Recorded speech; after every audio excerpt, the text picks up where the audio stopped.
The sound didn't match the hand that made it. It was too sharp, too clean, cutting through the layered noise of crystal, soft jazz, and overlapping conversations. For a second, the chandeliers kept glittering, the waiters kept moving, and the champagne bubbles kept rising, but the air around Carmen stopped. Her cheek burned first, then stung, then went strangely cold as every pair of eyes in the great room searched for the source of that sound. Carmen didn't reach for her face. She didn't flinch or step back. The silver tray in her hand trembled just enough for the sliced lime wedges to quiver. Tiny green moons on polished metal.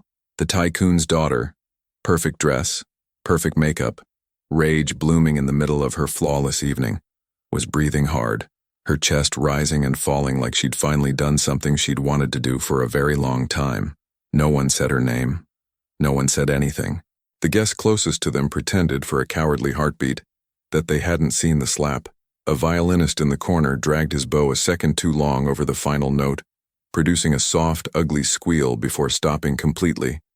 Somewhere, a waiter froze mid-step with a bottle of white wine hovering over a crystal glass, the liquid trembling at the lip.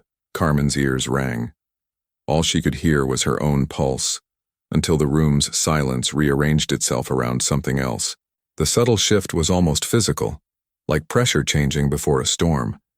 It began at the far end of the hall, rolled across the marble floor, and settled on the back of her neck.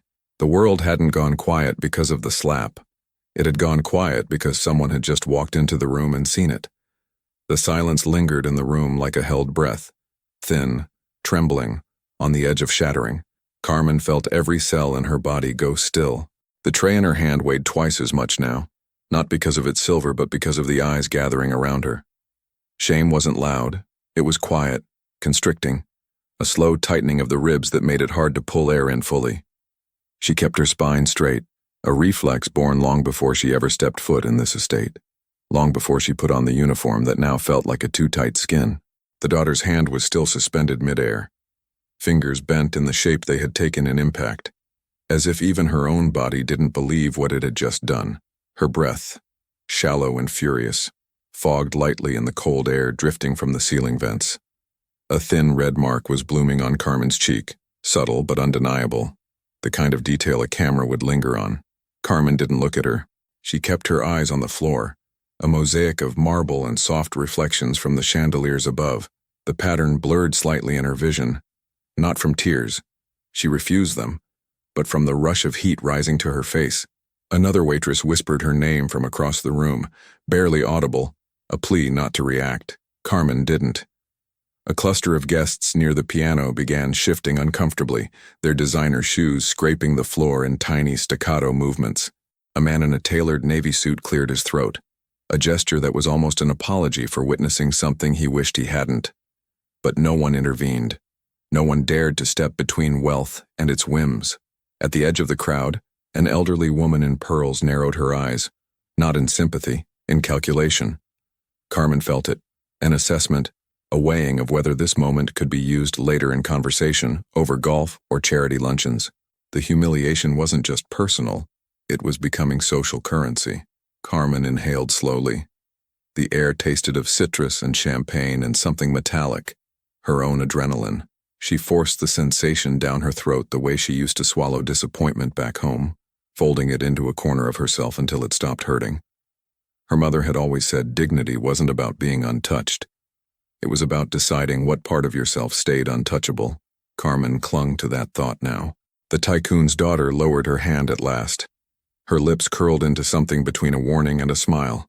"Next time," she murmured, voice sharp enough to cut silk. "Watch where you're going." She said it loud enough for the nearest guests to hear, loud enough for the moment to become her version of truth. But Carmen had not bumped into her. Carmen had been standing still, offering a tray, doing her job with the precision she always did. The daughter's outburst had come without logic, without provocation, and that, more than the slap, made Carmen's chest tighten with a quiet, contained fury. A sudden flicker of movement near the entrance redirected every pair of eyes. The staff knew that shift intimately. It was instinctive, like birds turning all at once at the shadow of a hawk. The atmosphere changed with a physical weight, a gravitational pull that thickened the air. The sound of a door closing at the far end echoed faintly, then faded. Carmen didn't look up yet. She felt, rather than saw, the way the room recalibrated. Conversations that had paused entirely now resumed with an odd, artificial brightness, as if trying to mask what had just occurred. A few guests straightened their jackets or smoothed their dresses like students caught misbehaving before the principal walked in. And then the daughter stiffened. Carmen could feel it. Her posture snapped upright, chin lifting, shoulders tightening. Something about that reaction told Carmen that whatever had entered the room had power over her. Real power. A small, dangerous satisfaction bloomed inside Carmen's chest, but she kept her face still, expression unreadable. The tray in her hands grew steadier. Her heartbeat softened from a frantic flutter to a more controlled thump. For the first time since the slap, she allowed herself a breath that wasn't fractured. A voice, low and resonant, drifted from the hall before the figure even emerged fully into view. It carried an authority that didn't need volume. "What happened here?" he asked. Not loudly, not sharply, just enough to bend the air around the words. The daughter's eyes widened, just a fraction, but enough. Panic crept into the corners of her expression the way water seeps into cracks. She turned slightly, angling her body to block his view, but the gesture was too small, too late. Carmen saw the edge of a dark coat first, luxurious, heavy, brushing against his legs as he walked. Then his shoes, polished enough to reflect the chandelier light. Then the rest of him stepped into the full glow of the room. The Tycoon, not merely wealthy, a presence, the kind of man who altered the silence around him simply by existing in it. His face carried the calm of someone who'd lived long enough to recognize true problems and dismiss the trivial ones. Tonight, though, something in his gaze was sharper, cooler, as if he had walked in expecting to find exactly what he now saw. He stopped 2 paces away, his attention not on the guests, not on the daughter, but directly on Carmen. Carmen's throat constricted. She didn't look away. She couldn't. His eyes were steady, deep-set and searching, not in suspicion, but in understanding, as if he was reading the temperature of the room, reading her silence, reading the red imprint on her cheek that she had been trying so hard to hide. The daughter stepped quickly between them. "Father, it's nothing," she blurted. Too quickly, too loudly. The maid tripped and... He lifted one hand slightly and she fell silent, not scolded, not dismissed, just stopped. The gesture was effortless, the way one might quiet a room without needing to raise a voice. Carmen lowered her gaze again, but this time it wasn't shame. It was instinct. Instinct to protect herself from being perceived too closely. Instinct to avoid becoming someone's spectacle. But she knew he had already seen more than she wished. One of the waiters approached timidly, eyes darting between them. "Sir, dinner is about to be served," he whispered, as if the timing of the courses mattered at a moment like this. The Tycoon didn't answer. His focus remained unbroken. "Look at me," he said. Not a command, a request shaped like one. Carmen hesitated. A beat, then another. Her fingers tightened on the tray, nails pressing crescents into her palms. When she finally lifted her eyes, the room felt impossibly quiet. He studied her cheek first, then her eyes, then the trembling in her hand she had thought no one noticed. Something shifted in his expression. Something subtle but unmistakably human. The daughter swallowed hard. "Father, really?" It was an accident. He exhaled slowly, and the sound carried more weight than raised voices ever could. "I asked," he said without looking at her. "What happened?" The daughter faltered, mouth opening but producing no answer. The onlookers remained frozen, pretending not to care while caring desperately. Carmen knew she should stay silent. Staff did not speak unless spoken to in these rooms. Staff did not explain themselves. Staff did not contradict the bloodline of the house they served. But something about the way he looked at her, direct, steady, absent of judgment, made the truth rise like a tide she could no longer hold back. Before she could speak, however, a sudden crack of thunder rolled outside the mansion, startling several guests. The sound reverberated through the glass walls, a deep rumble that felt almost symbolic, like the world outside was reacting to the tension inside. The Tycoon lifted his head slightly. Carmen did too. For a moment, the storm outside and the storm within the room seemed to mirror each other. And then he said something that changed the temperature of the night entirely. "Carmen," he murmured, using her name, though she was certain she had never introduced herself to him. "Who did this to you?" A question, a challenge, and a promise of consequences. The daughter's face drained of color. The daughter's color drained in a heartbeat, leaving her expression caught somewhere between fear and disbelief. The room's distant chatter blurred into a soft hum, as if the mansion itself were waiting to see what she would say. Carmen stood very still, the heat on her cheek radiating through her bones. She felt exposed, but she also felt strangely anchored by the man's eyes that demanded truth but carried no cruelty. She parted her lips, then hesitated. The weight of her situation pressed down on her sternum. Losing this job wasn't just losing a paycheck, it was losing the very ground beneath her mother's treatment. The thought alone tightened her throat. She forced herself to breathe slowly, peeling her gaze from the Tycoon's daughter and focusing on the polished marble beneath her shoes. One wrong word could fracture everything. "It was an accident," she finally said, her voice steady but quiet. The lie spread through the room like thin smoke, subtle at first, then noticeable. Some guests nodded with visible relief, eager to believe the version that required no further discomfort. The daughter latched onto it instantly, letting out a light, brittle laugh that didn't reach her eyes. "Yes, exactly. Thank you," she said, trying to sound gracious. Carmen tripped, nothing more, but Carmen hadn't tripped, and the Tycoon knew it. His attention sharpened, not with anger, but with a precise sort of disappointment. It wasn't directed at Carmen. It wasn't even fully directed at his daughter. It was directed at the rot in the space between truth and convenience. He took one slow step forward. "Is that truly what happened?" he asked. This time the question wasn't gentle. It was surgical. Carmen felt the room constrict. She could almost hear her pulse echo in the hollow behind her ear.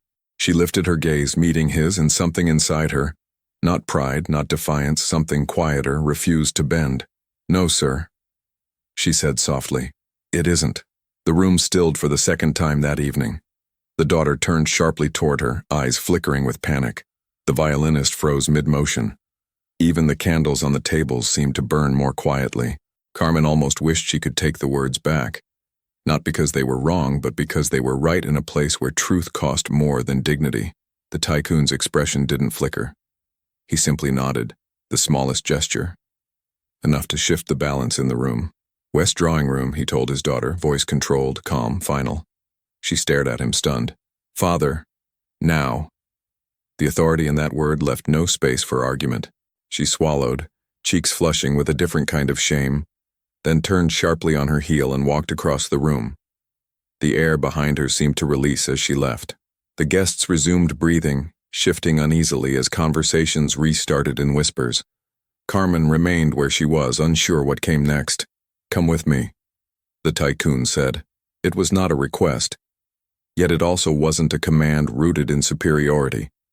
It was something else, something she couldn't name. Carmen hesitated, glancing toward the service staff as if seeking permission. The house manager nodded stiffly, eyes wide. That was enough. She set the tray down carefully, ensuring every glass remained upright, and then followed the Tycoon toward a quiet hallway. The farther they moved from the dining hall, the more muted the sounds became.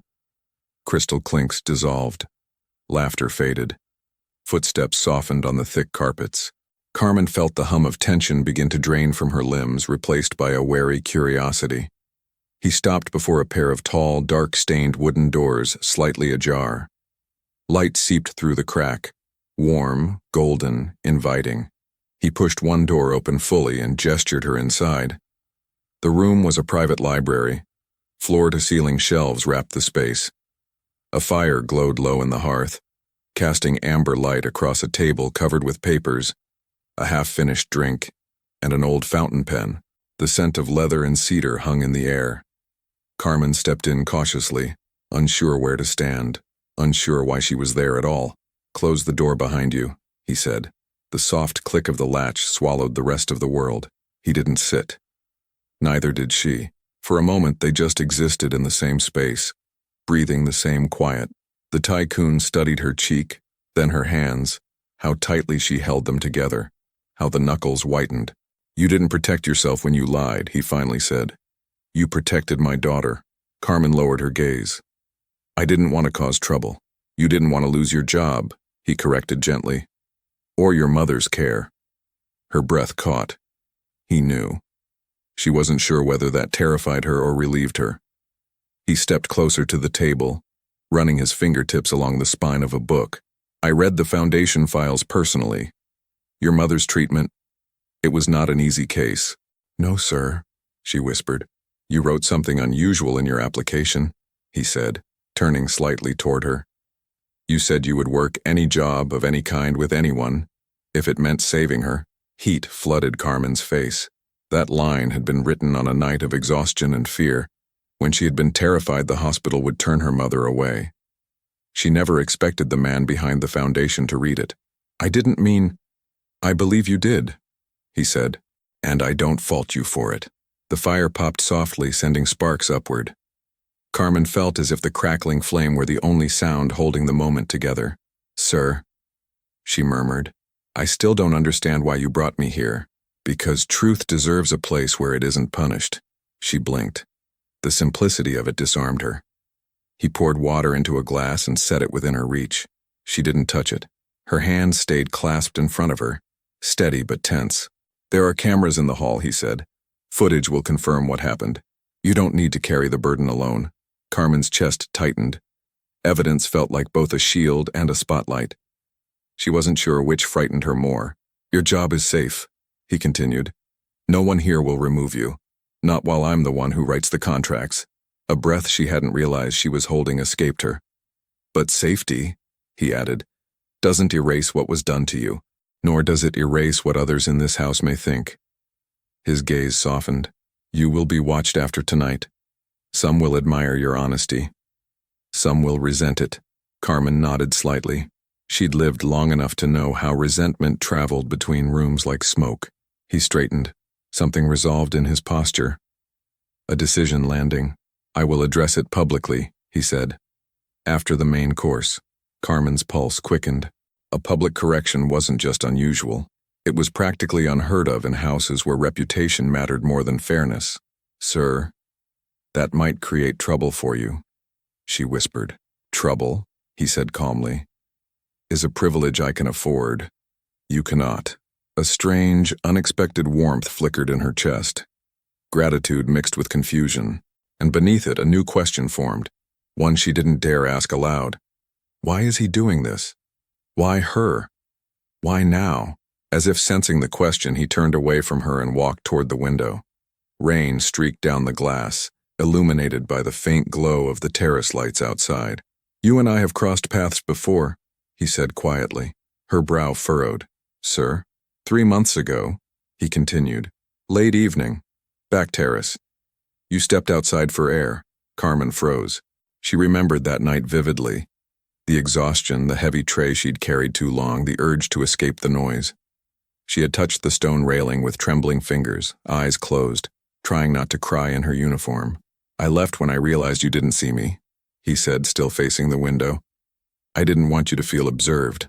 Her breath caught in her throat. She hadn't known anyone was there. She hadn't known he had seen her at her most fragile. "You looked," he added, "like someone carrying a weight no one else noticed." Silence wrapped around them, softer than before. He finally turned back to her.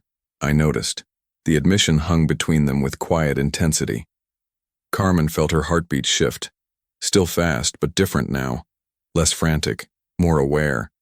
She didn't know what he expected her to say. She didn't know what she expected herself to feel. But something about the moment felt like the beginning of a truth she hadn't anticipated. A knock interrupted the stillness. The house manager's voice came muffled through the door. "Sir, they are ready for the first course." The Tycoon didn't look away from her. His expression remained composed, but charged with something unspoken. "Carmen," he said softly, "walk into that dining hall tonight with your head up. No shame. No apology. Let them wonder." Her throat tightened. "Yes, sir." He opened the door, allowing the murmur of the party to seep in again. But before she stepped out, he added, "I will speak when the moment is right. And when I do, no one in that room will ever treat you the same again." Carmen swallowed hard. unsure whether that promise frightened her or freed something inside her. She turned toward the corridor.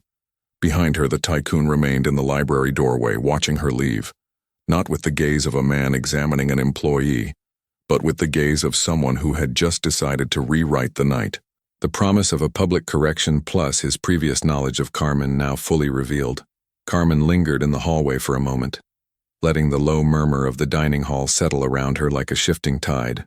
From here, the party sounded distant, almost unreal, a world she both served and observed but never fully belonged to.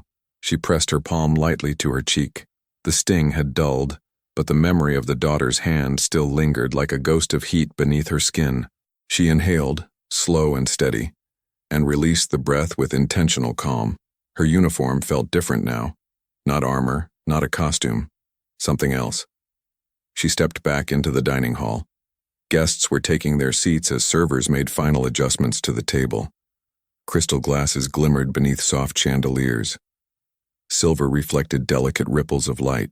The table stretched long enough to look like a corridor of white linen, dotted with faces that shifted when they noticed her.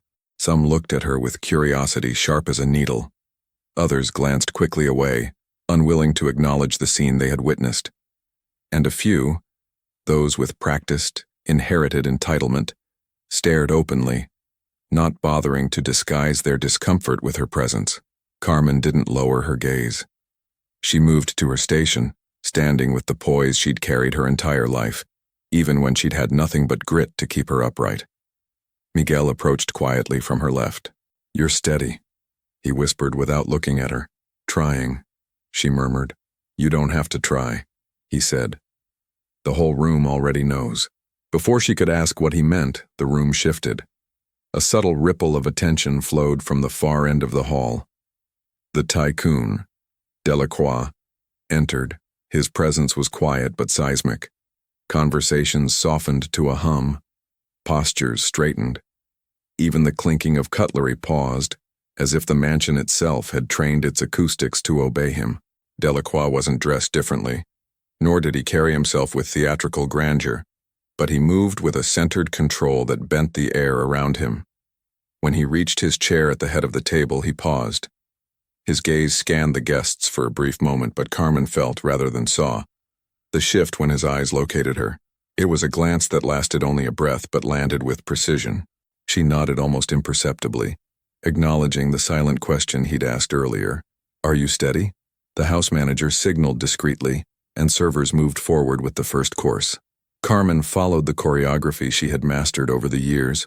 Pour, place, step back. But tonight the movement felt as if it belonged to someone else, a version of herself watching from a few inches outside her body.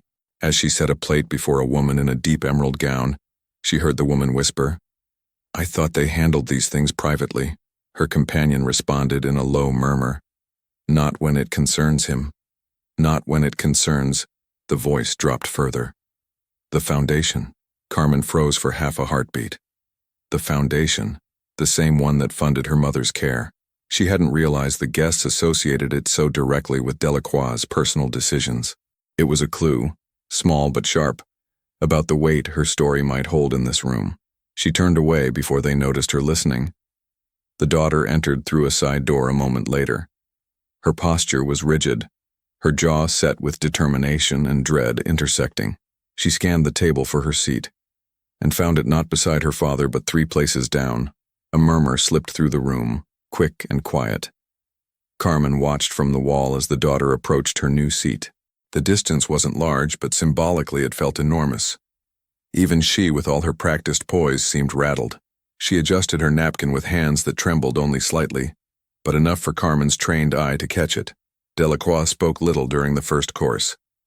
He conveyed more through silence than other men did through speeches. But Carmen saw something new tonight, a stillness that wasn't emptiness but preparation. At one point, he glanced at her again. Her breath hitched. He looked away before anyone could interpret the moment too deeply. When the wine began to circulate, the noise level rose. A man across the table, silver-haired and sharp-eyed, leaned in toward his companion. "He wasn't like this when he was younger," the man murmured. He didn't involve staff in anything personal. His companion, younger and overly polished, shrugged. Maybe age makes him sentimental. The older man frowned. No, this isn't sentiment. This is boundary.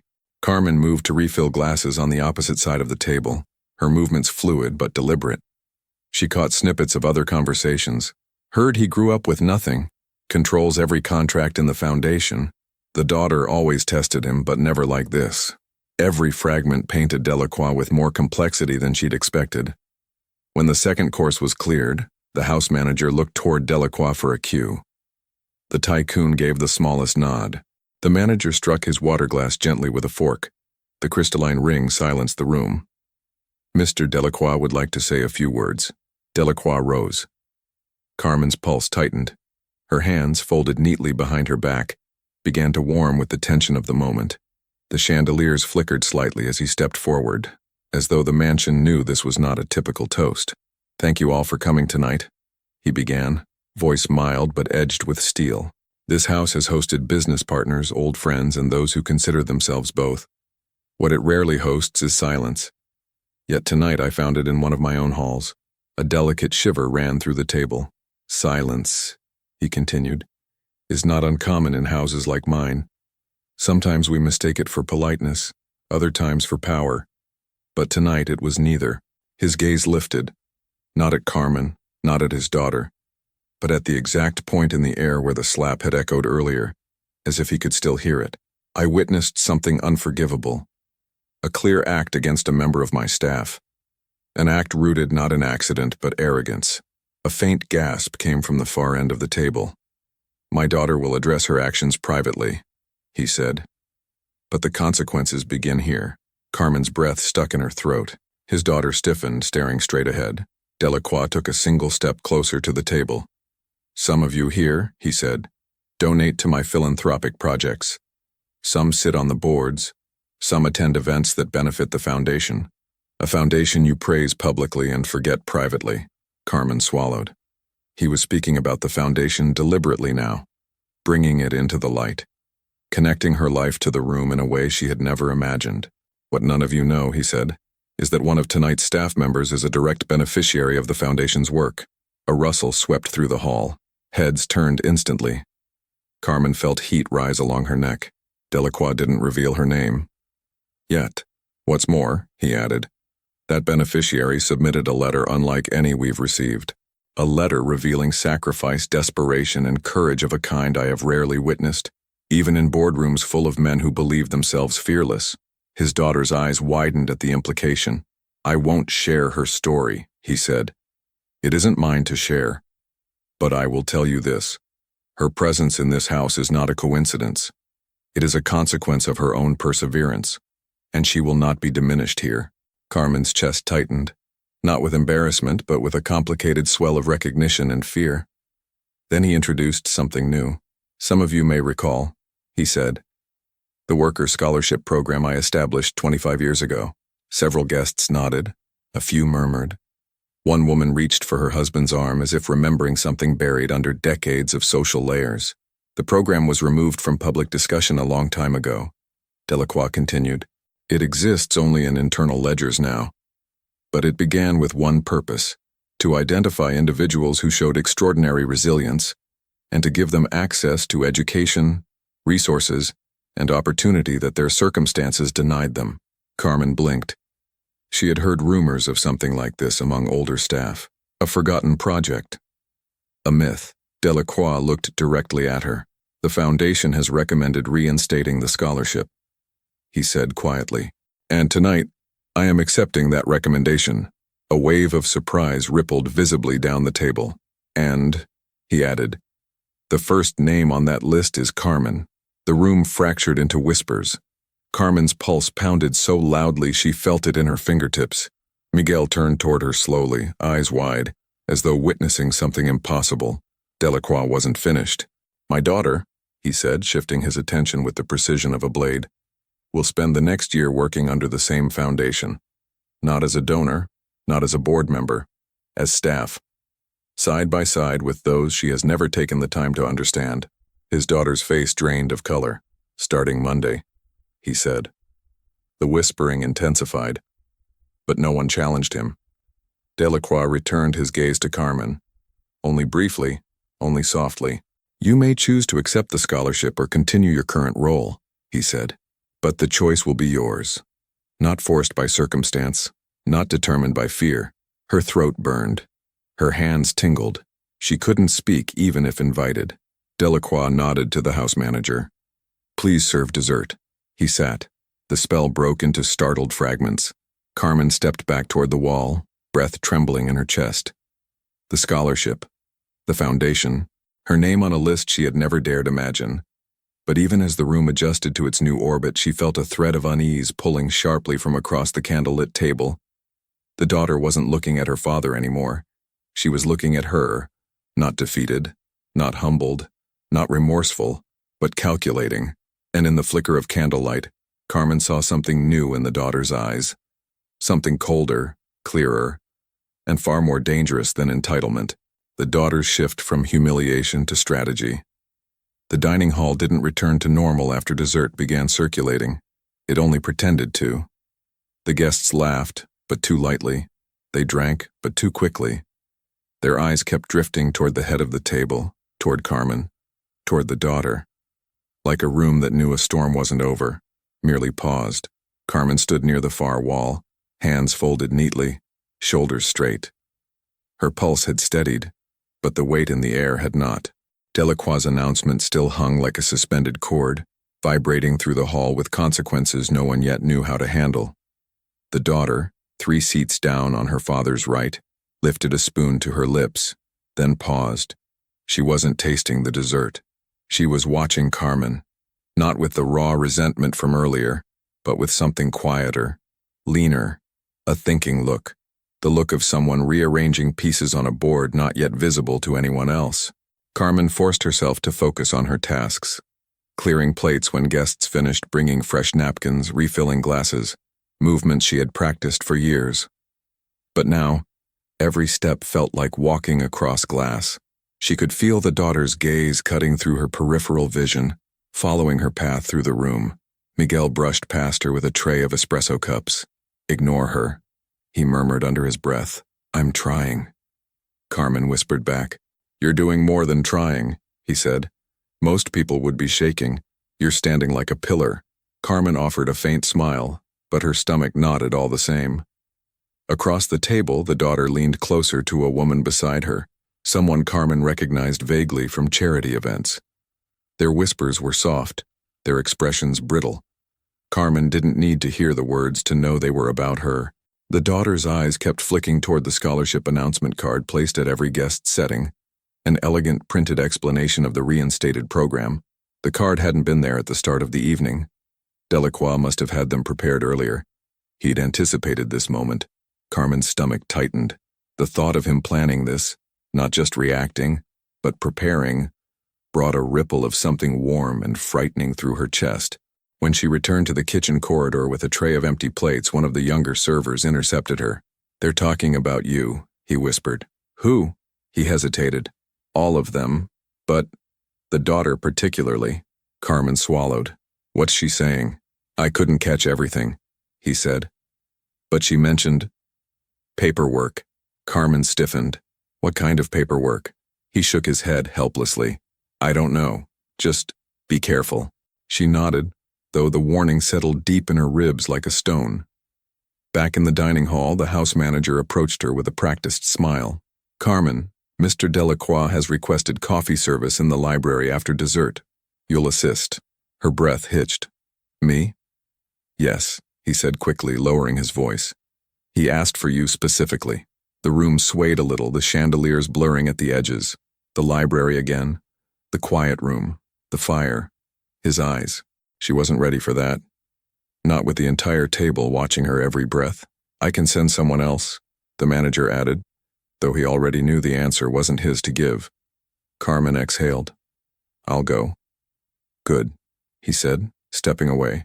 He'll want the coffee tray brought 10 minutes after guests disperse. She returned to the hall, heart beating too fast, and placed herself at her post again. But now the daughter was no longer watching her with calculation. She was smiling. A small, controlled smile that held no warmth. A smile that meant she had found something. Carmen felt the shift like a cold hand on her spine. Dessert plates clinked delicately. Coffee murmurs rose through the room. Delacroix stood, and the evening began to dissolve. Chairs sliding back, guests gathering shawls and coats, polite good nights drifting through the hall like soft smoke. The daughter did not stand. She remained still, hands folded neatly in her lap, waiting. When the guests finally dispersed toward the foyer, Carmen moved toward the service door to prepare the tray. But before she could reach it, the daughter stepped directly into her path. "Congratulations," she said softly. Carmen froze. The daughter's smile widened. "Polite, perfect, poisonous. It seems you've become the heroine of the evening." Carmen kept her posture neutral. "I'm just doing my work." "Are you?"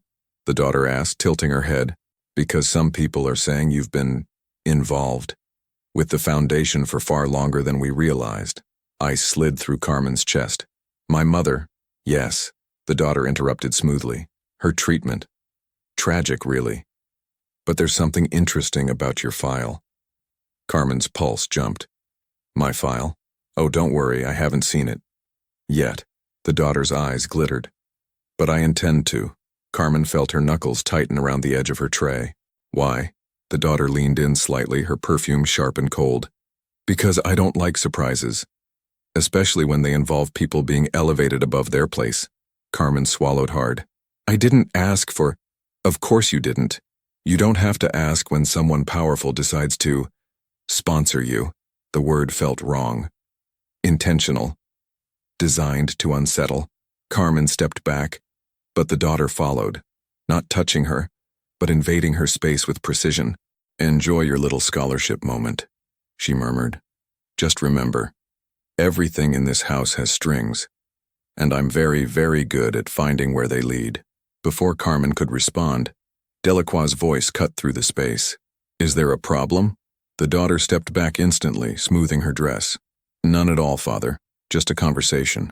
Delacroix's gaze moved from his daughter to Carmen. He didn't ask again. He simply waited, an anchor in the room. Carmen forced herself to breathe. "No problem, sir. I was just heading to prepare the coffee tray." He nodded once. "Good. I'll meet you in the library shortly." The daughter walked away without another glance. Carmen carried the tray to the corridor and steadied her shaking hands. She filled the silver carafe, arranged the porcelain cups, added sugar tongs and linen napkins with meticulous care. Her hands remembered the work, even when her mind spun. Paperwork, files, strings. When the tray was ready, she carried it through the dim hallway toward the library. The walls felt taller here, quieter.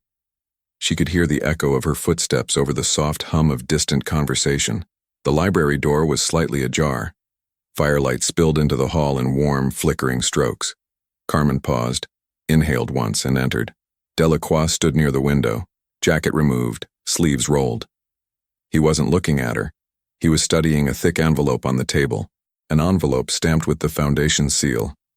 Her heart lurched. He turned slowly.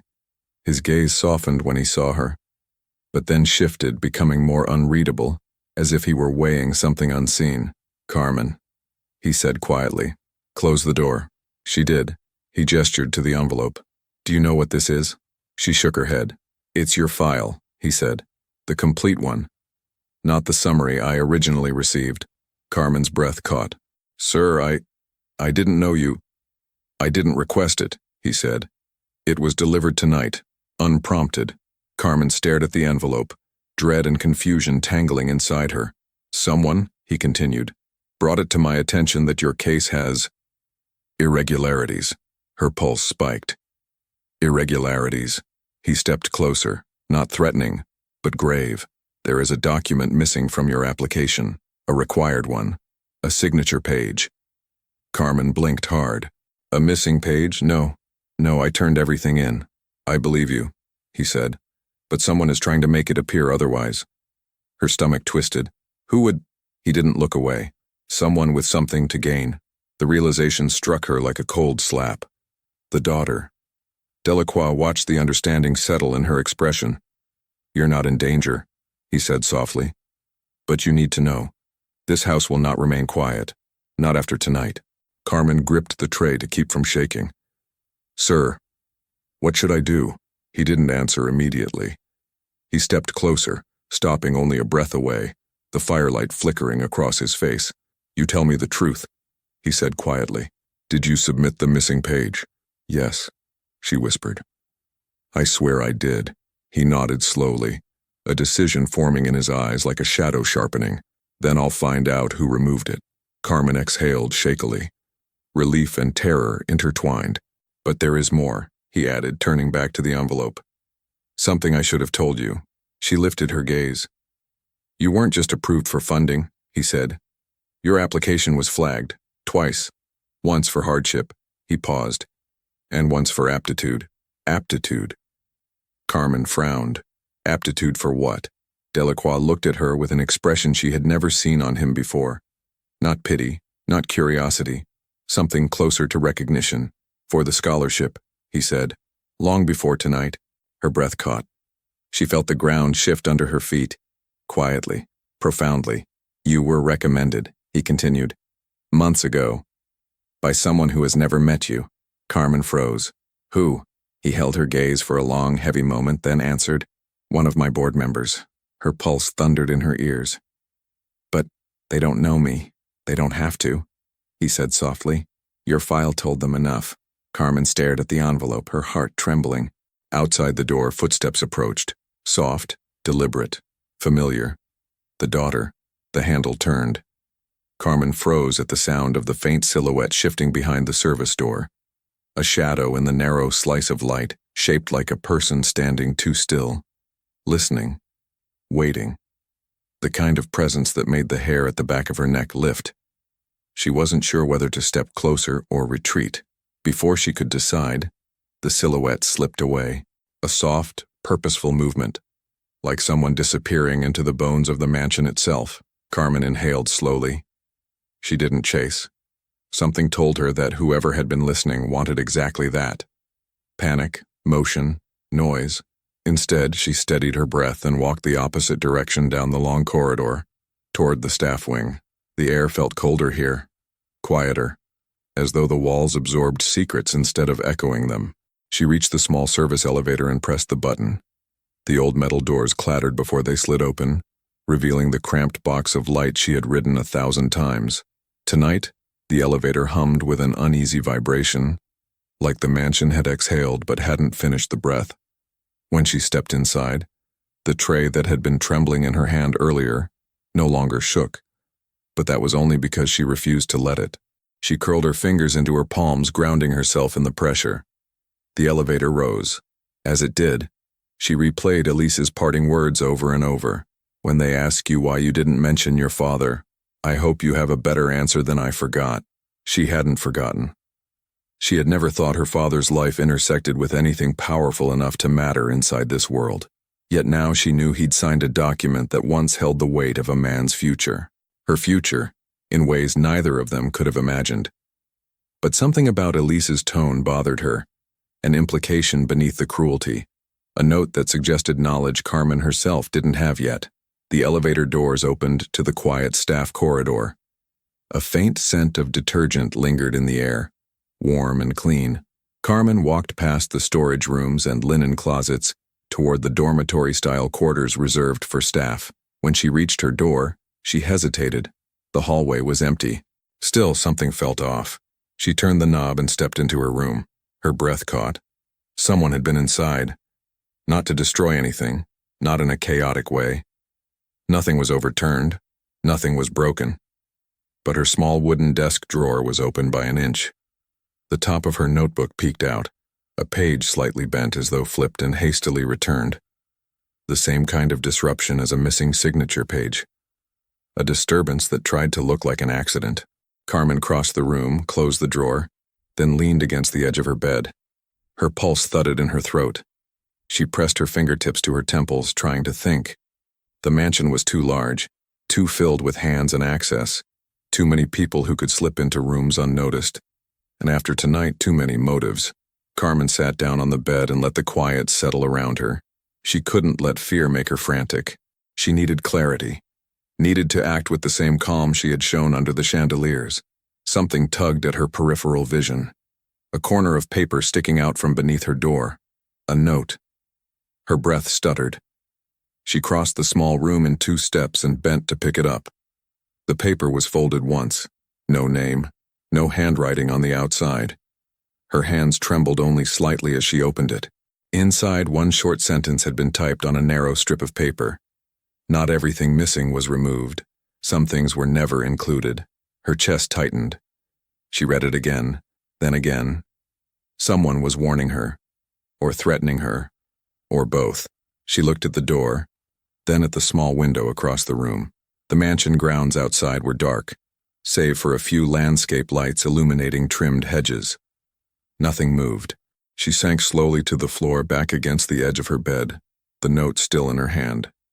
Her thoughts spun, assembling possibilities, eliminating others, then circling back again.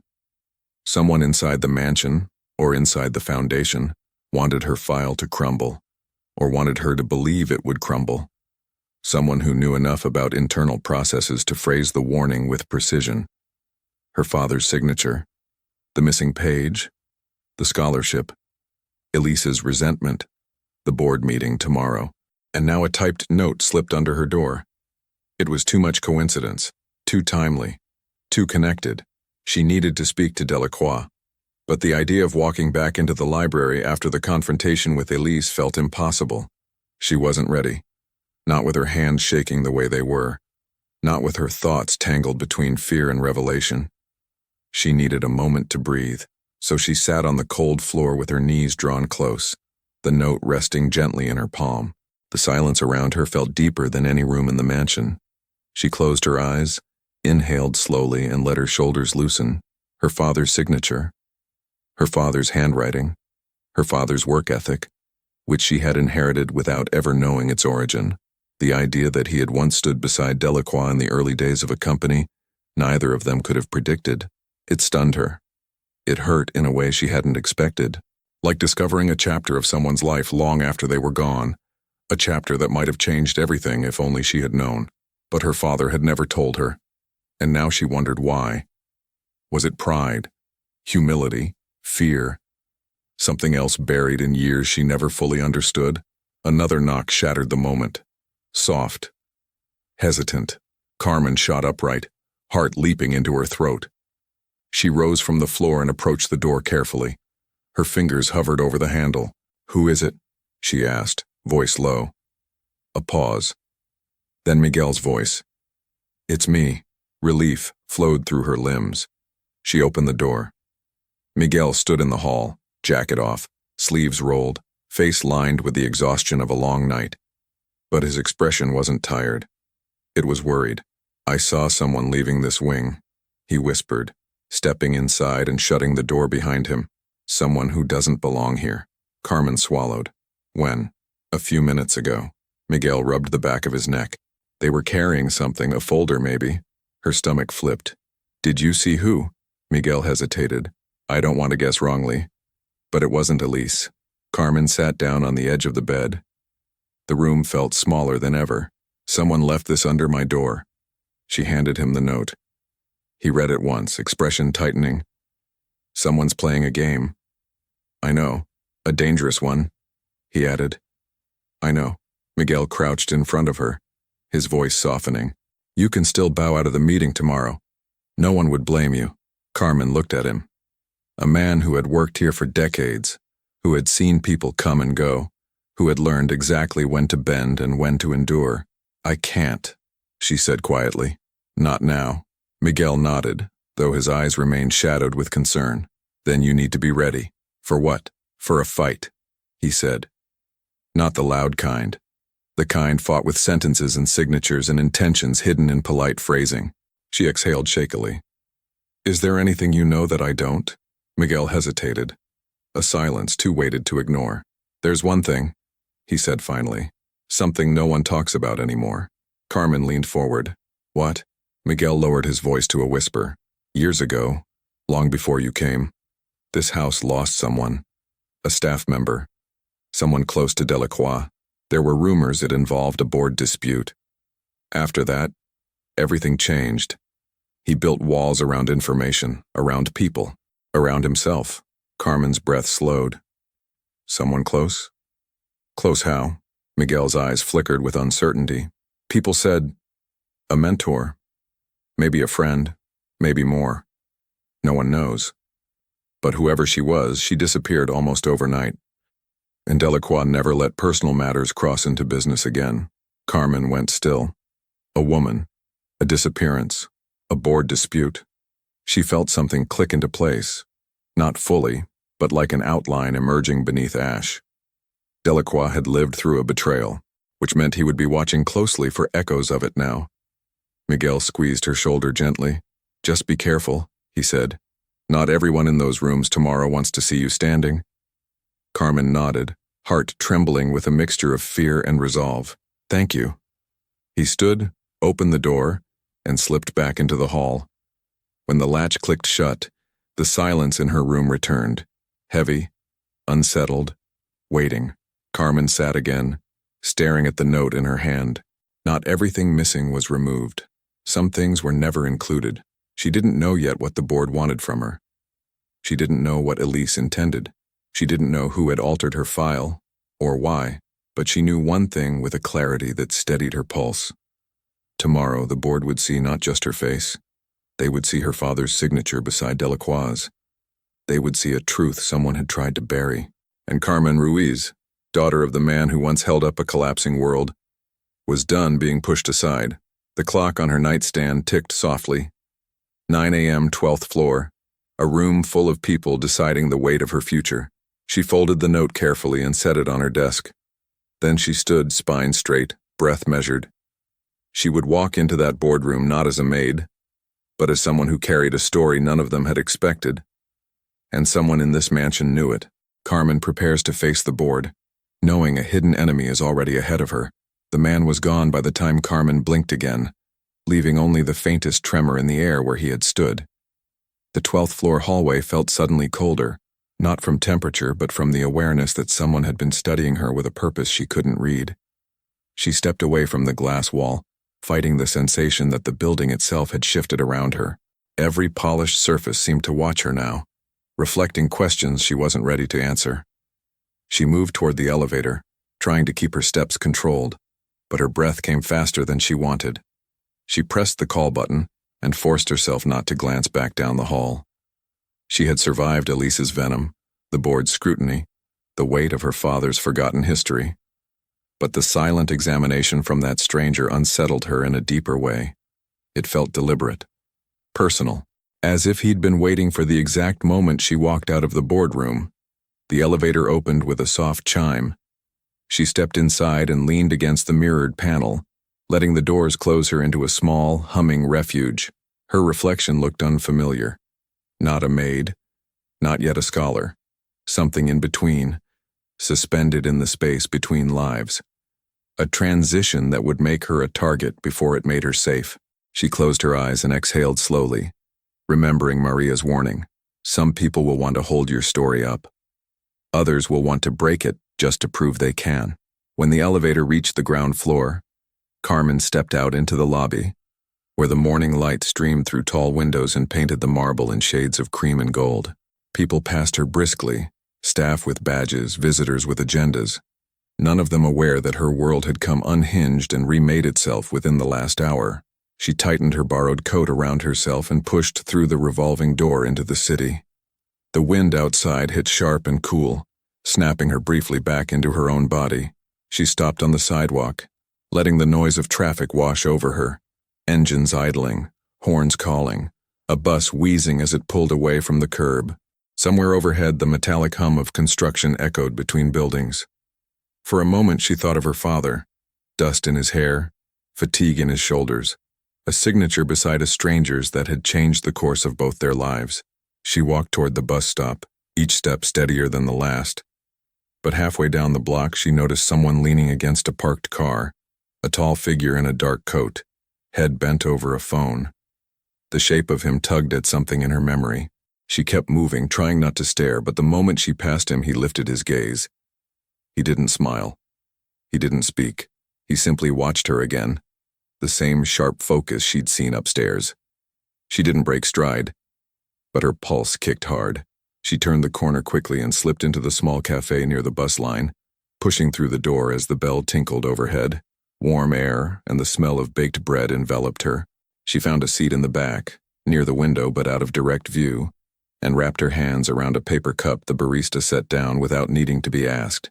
She had come here enough times for them to read her face. Her coffee trembled slightly as she lifted it. She wasn't imagining it. Someone from the foundation, or the mansion, was tracking her. But for what? Her scholarship had been approved. The board had voted.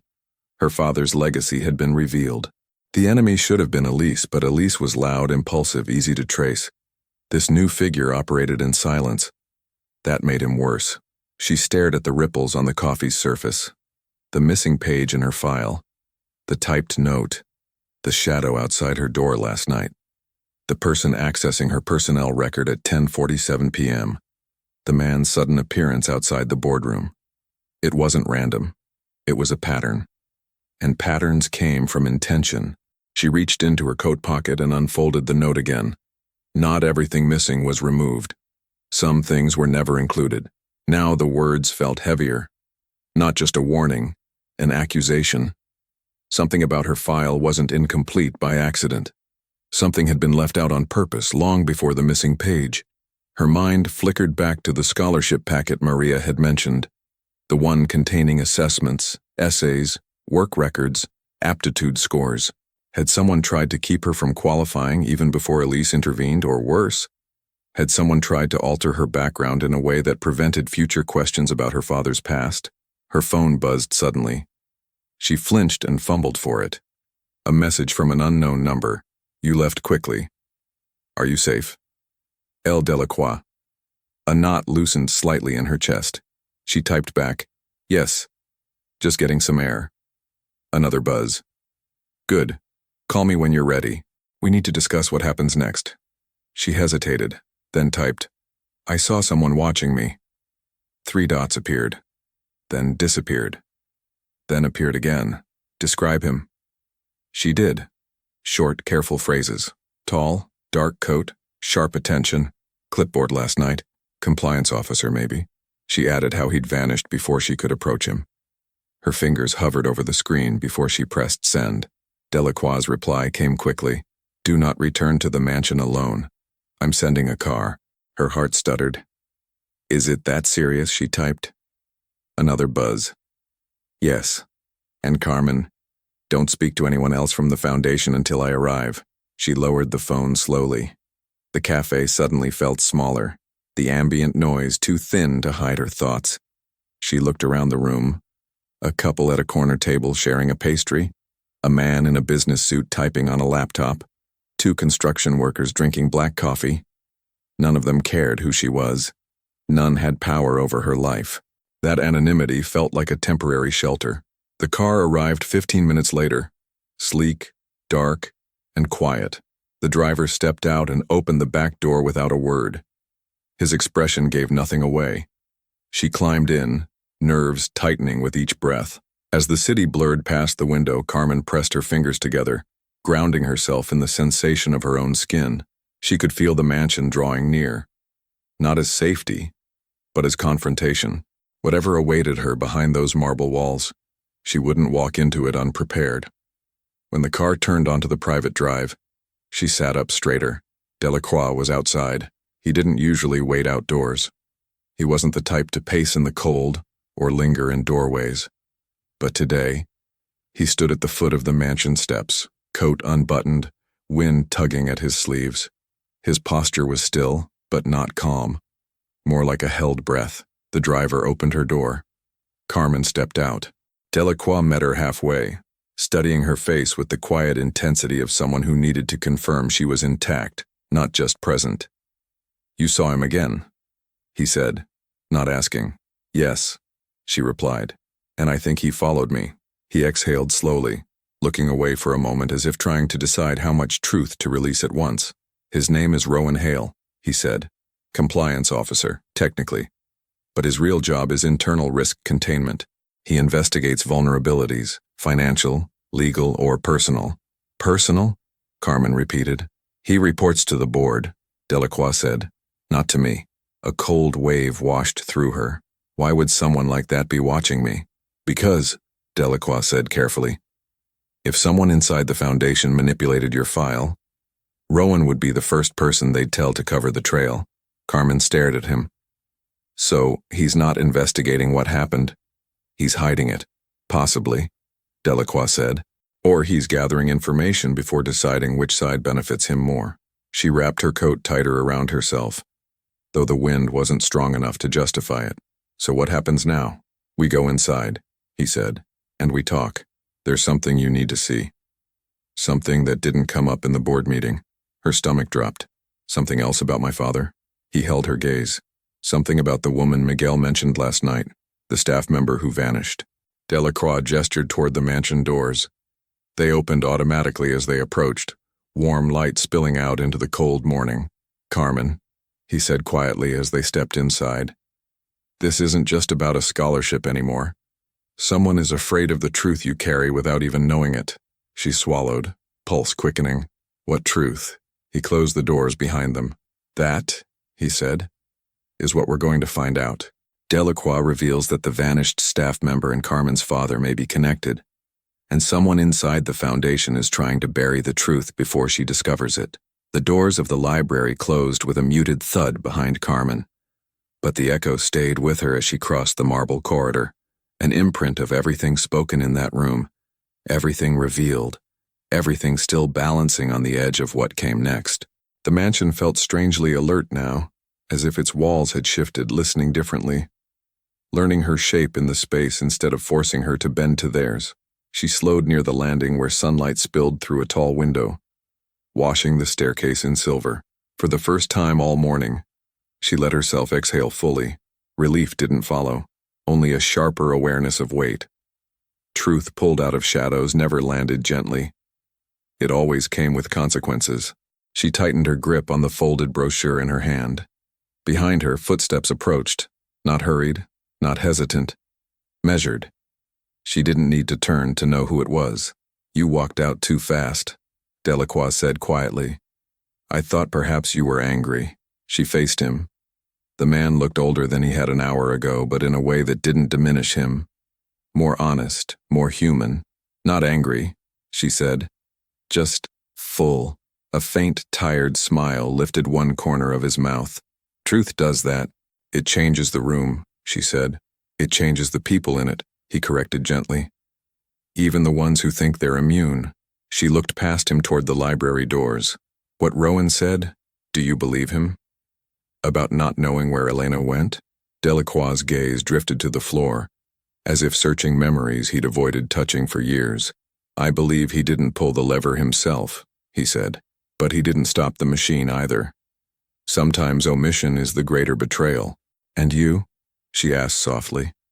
Did you betray her? His reply was immediate, unguarded. Yes, by trusting a system I should have dismantled. The honesty didn't soften the pain, it sharpened it.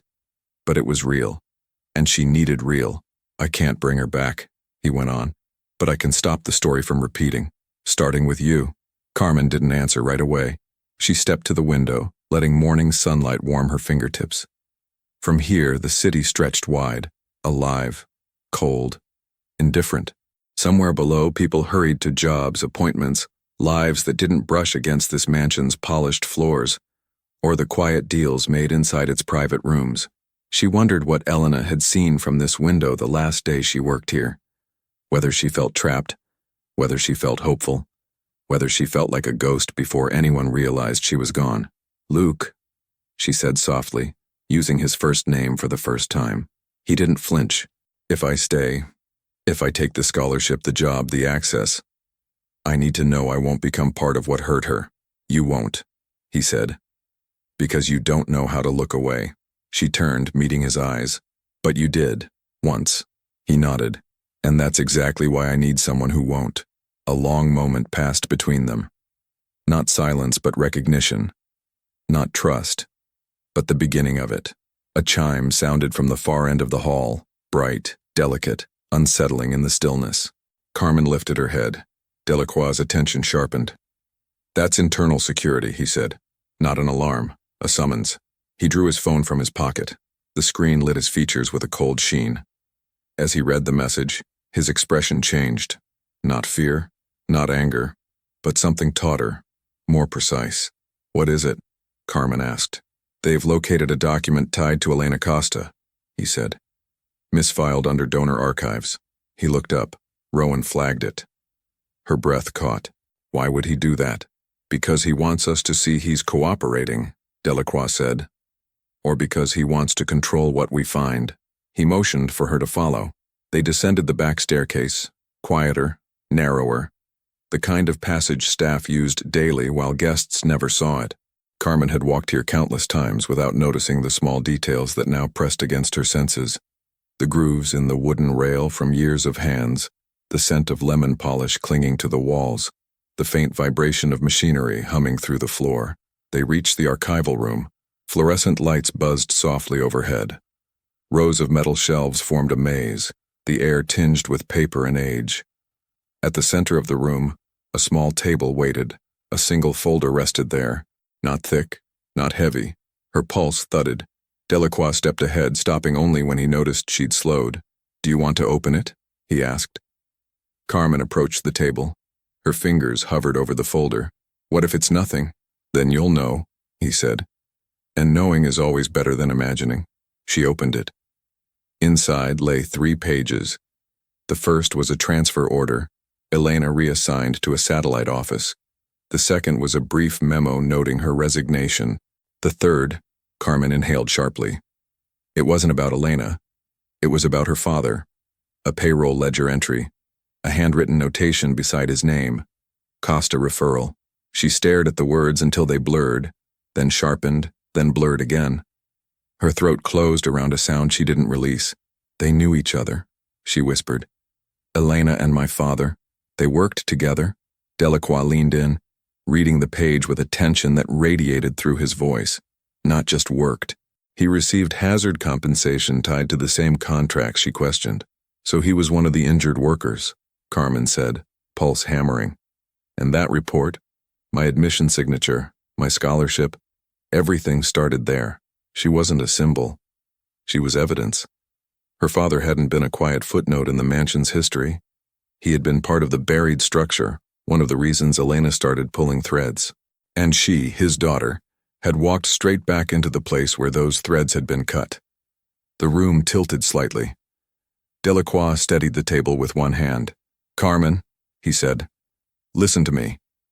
This doesn't diminish what you've earned. It confirms why they tampered with your file. They were afraid of me," she whispered. "No," he held her gaze with a fierce steadiness. "They were afraid of your father's story resurfacing through you." She pressed her hand against the page, feeling the indentation of the pen stroke, as if contact might explain what had happened decades before she ever entered this house. "He signed those contracts to protect me," she murmured. "He let them hush him to pay our bills." "That was never his failure," Delacroix said. "It was theirs." For a moment, Carmen simply breathed, each inhale deep enough to anchor her back into her body. When she lifted her eyes, the room felt clearer, sharper, almost navigable. "What do we do with this?" she asked. "We choose," Delacroix said. "Together." Before she could respond, a soft knock sounded at the doorway. It was Maria. Her expression was tight with concern. "The board wants an update," she said. "Rowan sent word that you found something." Delacroix glanced at Carmen. His voice was calm, but decisive. "Tell them we're preparing a statement." Maria nodded and left. Carmen drew the ledger page closer. "If we bring this forward," she said, "will it hurt the foundation, the scholarship, the programs that help people now?" "It will hurt the people who maintain the silence," Delacroix said. "But the institution can survive honesty. It won't survive another buried truth." She closed the folder carefully. "Then show it to them, all of it." "You sure?" he asked. "For the first time," she said. "Yes." They returned upstairs. Not through the staff staircase this time, but through the main hall. Carmen felt the difference immediately.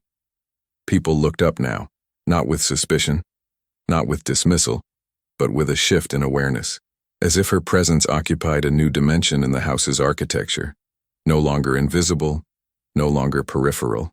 At the threshold of the boardroom, Delacroix paused. "You don't have to speak," he said. I know. Do you want to? She met his gaze steadily. I think someone needs to. The doors opened. 12 faces turned toward them. Rowan stood near the window, hands clasped behind his back, expression unreadable. Elise's seat was empty. Vega watched them with cautious hope. Lang and Firth exchanged a look that was almost imperceptibly nervous. Delacroix placed the folder on the table. This, he said, is why Ms. Ruiz's file was altered. A wave of shifting postures swept around the table. Papers rustled, chairs creaked. Rowan's focus tightened a fraction, his gaze flicking to Carmen, not hostile, not impressed, simply observing. Delacroix continued. This ledger connects her father to the early hazard contracts Elena Costa tried to expose. It confirms motive, and it confirms opportunity. Lang cleared his throat. This is decades old. Hardly grounds. It is context, Carmen said, stepping forward.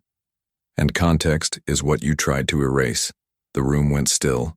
She didn't raise her voice. She didn't tremble.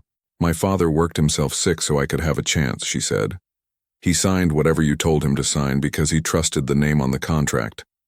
When Elena tried to protect people like him, she vanished. And when I showed up years later, suddenly a page disappeared from my file too. That's not coincidence, that's pattern. Rowan's eyes met hers, assessing, maybe respecting. She didn't care. You want to call me a symbol? She said. Fine, but I decide what kind. No one spoke. Delacroix broke the silence. The audit will continue, fully and transparently. Ms. Ruiz's scholarship remains, her employment remains, and this board will address the legacy it chose not to confront 20 years ago. Slowly, Vega nodded. Then 2 more. Rowan didn't move. The vote wouldn't fix the past.